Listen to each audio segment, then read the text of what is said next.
Love is a dance, not a capture. Yet most of us treat it like a chase, a race to hold, define, and secure. We want the rhythm, but we can't stop counting the steps. We crave connection, but our grip strangles it before I can breathe. Have you noticed how attraction fades the moment one person starts reaching too hard? How the spark that once lit up every moment suddenly cools when things become predictable? It's not that the love disappears, it's that the mystery does. We chase because we fear loss. We hold too tightly because we've been taught that love must be possessed to be real. But possession and love don't belong in the same sentence. One suffocates, the other breathes. Love, at its highest form, is a dance. Two energies meeting, circling, sometimes touching, sometimes drifting apart, yet always aware of the other's presence. The moment you try to dominate the rhythm, you lose it. Alan Watts once said, "When you try to stay on the surface of the water, you sink.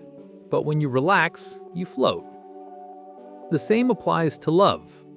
The more you chase, the more it collapses under your control. The more you relax into the rhythm, give space, move with awareness, the more it flourishes. So, what if the key to keeping connection alive isn't chasing what you want, but allowing it to dance toward you? Alan Watts, the philosopher who made mysticism sound like music. Watts believed that life isn't a problem to solve, but a rhythm to move with. He often described existence as a dance, where meaning isn't found in the destination, but in the movement itself. In his words, the meaning of the dance is the dance. In love, that idea reveals something profound. The moment we turn intimacy into a goal, something to achieve or secure, we lose the very essence that makes it alive. Watts saw human anxiety as the byproduct of control addiction. We cling, we chase, we strategize, all to avoid uncertainty. But love, like life, refuses to stay still. It needs motion. It needs breath. He often drew from Eastern philosophy, especially Taoism, which teaches Wu Wei, effortless action, or the art of aligning with the flow instead of forcing against it. In relationships, Wu Wei means allowing things to unfold without manipulation or desperation. It's not passivity, it's presence. Think of it like dancing. You don't drag your partner across the floor, you move in sync, responding to subtle cues, listening with your body. The beauty of the moment comes from responsiveness, not control. Watts argued that our obsession with permanence is what makes love so fragile. When you try to make feelings last forever, you turn them into something static. And static things die. The dance ends. Real love lives in motion. It's not about ensuring the music never stops, it's about learning how to move when it changes. Watts invites us to shift perspective, from trying to hold love to joining the rhythm of it. To see space not as absence, but as part of the melody. To realize that, like music, love needs pauses, silence, and distance to stay beautiful. When you understand that, you stop chasing. You start dancing. Chasing collapses the dance. Because pursuit in love is not always movement. Sometimes it's resistance. The more you chase, the more you declare that what you desire is outside of you, that it must be reached, convinced, or captured. And in that very moment, you forget the truth. What draws someone to you isn't pursuit, it's presence. Alan Watts taught that the harder you clutch at life, the more it slips through your fingers. Desire becomes fragile when paired with control. In the realm of attraction, the same paradox plays out. The more you grasp, the more the other retreats. The more you try to prove your worth, the less it's felt. Because energy that chases cannot simultaneously radiate. Real magnetism doesn't come from motion, it comes from stillness. The kind that's alive with confidence. The kind that doesn't chase because it knows it has gravity. When you are rooted in yourself, your calm becomes a signal. When you move from emptiness, your effort becomes noise. Every dance needs two forces, pursuit and space, advance and retreat. But when one partner overwhelms the rhythm, it turns from a dance into a struggle. Attraction only exists when both energies breathe. It's not about manipulation, it's about balance. About knowing when to step forward and when to let the music carry you back. Watts would say, you are under no obligation to be the same person you were 5 minutes ago. In love, that means allowing space for mystery, for the other person to rediscover you each time. When you stop chasing, you stop being predictable. You stop being the echo and become the silence that draws them closer. The core of this idea is energy, not strategy. People feel the weight of your intent. If you're chasing out of fear, they feel it. If you're holding space from strength, they feel that too. So the real art isn't about how to pursue, but how to allow. It's not detachment, it's awareness. Not disinterest, but depth. When you stop forcing the rhythm, you allow something far more magnetic to emerge. The natural pulse between two autonomous beings who choose each other freely. And that choice, made without pressure, is the most potent attraction there is. Think about how music breathes. It's not the constant sound that moves you, it's the pauses, the silence between the notes, the space that allows anticipation, curiosity, and surrender. Love is the same. It's not constant togetherness that keeps the spark alive. It's the rhythm between closeness and distance, the inhale and exhale of connection. The dance of pursuit in space is the art of not needing control to feel secure. It's knowing that letting things breathe doesn't make them vanish, it makes them real. Because what's real doesn't need to be held. It moves with you. When you learn to stop chasing, you don't lose connection, you amplify it. Because your energy stops saying, I need you to choose me, and starts saying, I'm already whole, but I see you. And that, paradoxically, is when love starts chasing you. You felt it. That electric rush when someone you desire finally starts to notice you. Every message, every glance feels like oxygen. But then something shifts. The rhythm that once felt effortless begins to twist. They pull away, respond slower, become harder to read. And suddenly, you're no longer dancing, you're chasing. You replay conversations in your mind, trying to decode what went wrong. Did you say too much? Too little? Were you too available? The silence feels unbearable, like a test you can't study for. So you lean forward, trying to fix the gap. A text, a call, a subtle attempt to regain control of the rhythm. But the more you reach, the more they drift. It's not that you wanted to control them, you just wanted to feel safe again, to know where you stand.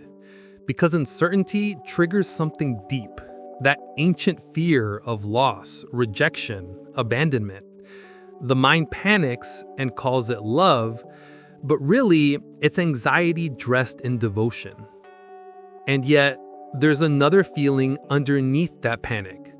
A quiet awareness whispering that you've been here before. This cycle of intensity, pursuit, withdrawal. It's a pattern that feels personal, but it's not. It's human. It's what happens when desire meets insecurity. In those moments, you start to lose your grounding. You become reactive, hyper-aware of their every move, forgetting that your power was never in their response, it was in your presence. You forget that love isn't supposed to feel like a race, that real attraction doesn't thrive under pressure. Maybe you've noticed this in reverse too, when you're the one pulling back, needing space, and someone starts chasing you. You can feel the shift immediately. The attraction begins to fade, not because you stopped caring, but because their energy becomes heavy, desperate. And deep down, you realize that's exactly how you felt before. The truth is, no one wants to be pursued like prey. We crave to be met, seen, not seized, desired, not possessed. What's really being tested in those moments isn't love, it's your ability to remain centered when the rhythm changes. Because that's where respect, attraction, and trust are all born, in how you handle space. When you start to understand this, you begin to breathe again. You stop trying to close every gap. You start letting the pauses exist without panic. And in that quiet, something magical happens. The tension that once scared you starts to feel alive. You begin to see that the space between two people isn't absence, it's potential. It's the place where mystery breathes, where longing grows, and where love, if real, learns to dance again. Here's the paradox no one tells you about love. The harder you try to hold on, the faster it slips through your fingers. The more you chase, the less alive the connection feels. What once flowed like music turns mechanical. Effort replaces rhythm, and control suffocates curiosity. Alan Watts once said that life, like music, is meant to be played, not forced. You don't race to the end of a song, you move with it. But when fear enters, fear of loss, rejection, or abandonment, we stop listening. We start trying to direct the rhythm instead of feeling it. This is the moment love turns into performance. One person leads out of anxiety, the other retreats out of pressure. And what was once mutual becomes one-sided. It's not that the attraction disappears, it's that the natural polarity, the dance, collapses. Here's the strange truth. Space is not the enemy of love. It's the proof of it. Because love without freedom isn't love, it's captivity. When you stop chasing, something profound happens. You begin to notice how attraction breathes. Like a tide, it flows toward closeness, then away into individuality. It needs contrast to stay alive. Connection and separation, touch and distance, sound and silence. But we've been conditioned to fear that silence. We treat space as rejection rather than rhythm. We equate attention with affection, response with worth. That's why the moment someone takes a step back, we panic. We assume the music has ended, when in truth, it's just between notes. The paradox is that by allowing the gap, by not filling it with noise, fear, or frantic effort, you give the other person the chance to move freely toward you. And that's what creates true desire. The ability to choose, not the obligation to stay. Think of a candle's flame. If you cup your hands too tightly around it, you extinguish it. But if you let it breathe, not too close, not too far, it burns brighter. That's love. That's attraction. The more you understand this, the less you'll feel the need to do so much. You'll begin to realize that your power was never in pursuit. It was in presence. Your stillness, your groundedness, your quiet confidence, these are what magnetize. They communicate something deeper than words ever could, that you're whole, even without them. It's not detachment out of bitterness, it's alignment out of awareness. Because when you stop trying to control the outcome, you start seeing the other person more clearly. Not as a symbol of your fulfillment, but as another soul dancing through their own rhythm. That's the hidden beauty of space. It's not a distance, it's a dimension. It's where the ego dissolves, where the illusion of control breaks down, and where love stops being about possession and starts being about participation. And once you see that, you no longer chase, not because you don't care, but because you finally do. You've learned the art of trusting the rhythm, of letting attraction, like life itself, move through its natural ebb and flow. That's the secret. Real power in love isn't about chasing or retreating. It's about knowing when to pause. Because in that pause, everything finds its balance again. So how do you live this truth? How do you stop chasing without swinging to cold detachment? The key is rhythm. Every real connection breathes. In and out, together and apart. You can't control the pattern, but you can learn to move with it. That's the practice. Start with awareness. When you feel that pull, the urge to text first, to fix the silence, to demand reassurance, pause. Don't suppress the emotion, just notice it. That tension in your chest isn't proof of love, it's proof of fear. Fear that space means loss. But in reality, space often means integration. It's the moment both of you process, reflect, and recalibrate. Next, replace reaction with ritual. Instead of chasing reassurance, return to something that grounds you. A walk, journaling, music, your breath. Every time you do, you reclaim your power from the other person's response and bring it back to your own center. This is what Lao Tzu meant by Wu Wei, effortless action. You're still engaged, but no longer entangled. You respond rather than react. You express when moved, not when panicked. You give without the demand for return.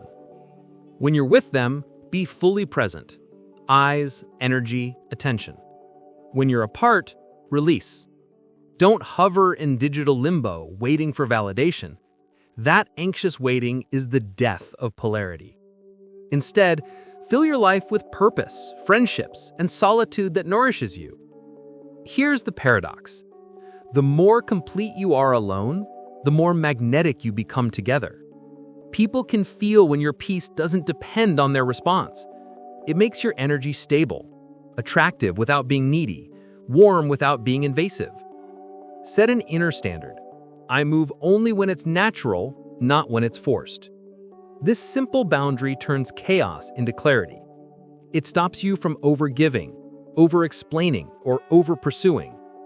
And remember, the dance of love is not a game of dominance. It's a rhythm of mutual recognition. You don't need to pull back as a tactic or play aloof to prove power.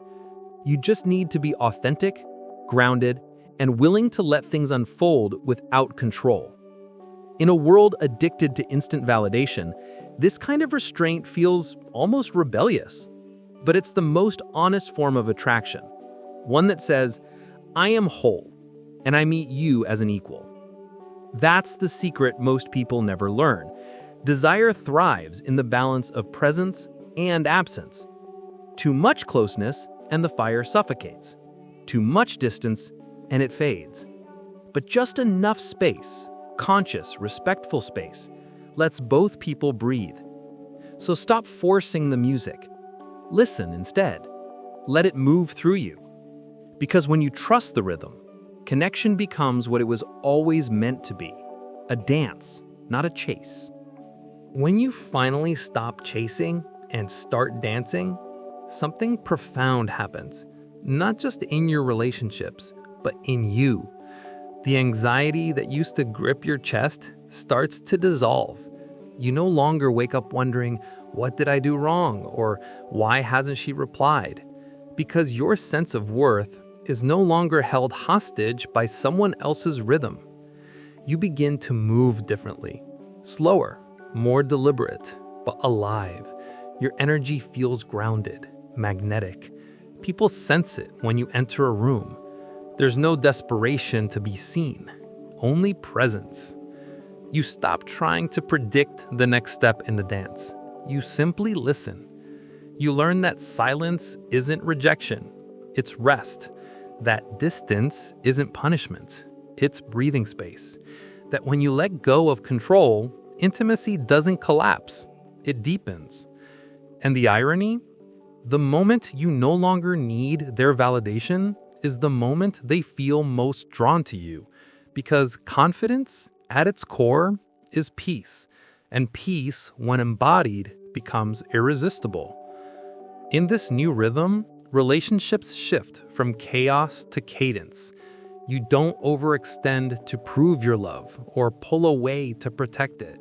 You flow, giving and receiving naturally. You trust that what's real won't vanish simply because you stop clinging.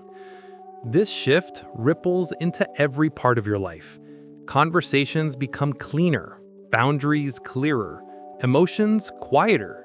You start choosing who gets access to your energy instead of anxiously auditioning for affection. You begin to attract people who match your rhythm. Calm, mature, grounded souls who understand that love isn't ownership, it's resonance. And even solitude changes flavor. It no longer tastes like loneliness. It becomes fertile, a space where your energy resets and expands. You realize that you were never afraid of losing love. You were afraid of losing control. And when that fear dissolves, love becomes effortless again. Not a performance, but a pulse. That's the identity shift. From anxious chaser to conscious dancer. From needing connection to embodying connection. From force to flow. When you live from that place, everything feels lighter. You don't beg for respect, you radiate it. You don't demand love, you invite it. And you don't fear loss, because what's real moves with you, not away from you. If this message stirred something in you, it's because you felt the tension before. That invisible tug between wanting to be close and fearing you'll lose yourself if you are. But maybe now you see it differently. Maybe it was never about getting love, but about becoming someone who can move with it. Because connection isn't about winning someone's attention. It's about creating a rhythm that both hearts can breathe in. When you stop forcing, when you stop chasing, space appears. And in that space, real attraction grows. If you've ever been trapped in the cycle of overgiving, overanalyzing, or overreaching, this is your moment to pause, to let go of the chase, and let the dance unfold. So here's your challenge. For 1 week, stop trying to manage anyone's response. Don't text first to relieve your anxiety. Don't pull back to prove your strength. Instead, breathe. Let silence be your ally. Let stillness speak. Because the more you master your rhythm, the more magnetic you become. Drop a comment if you're ready to move differently. If you're done chasing connection and ready to dance with it.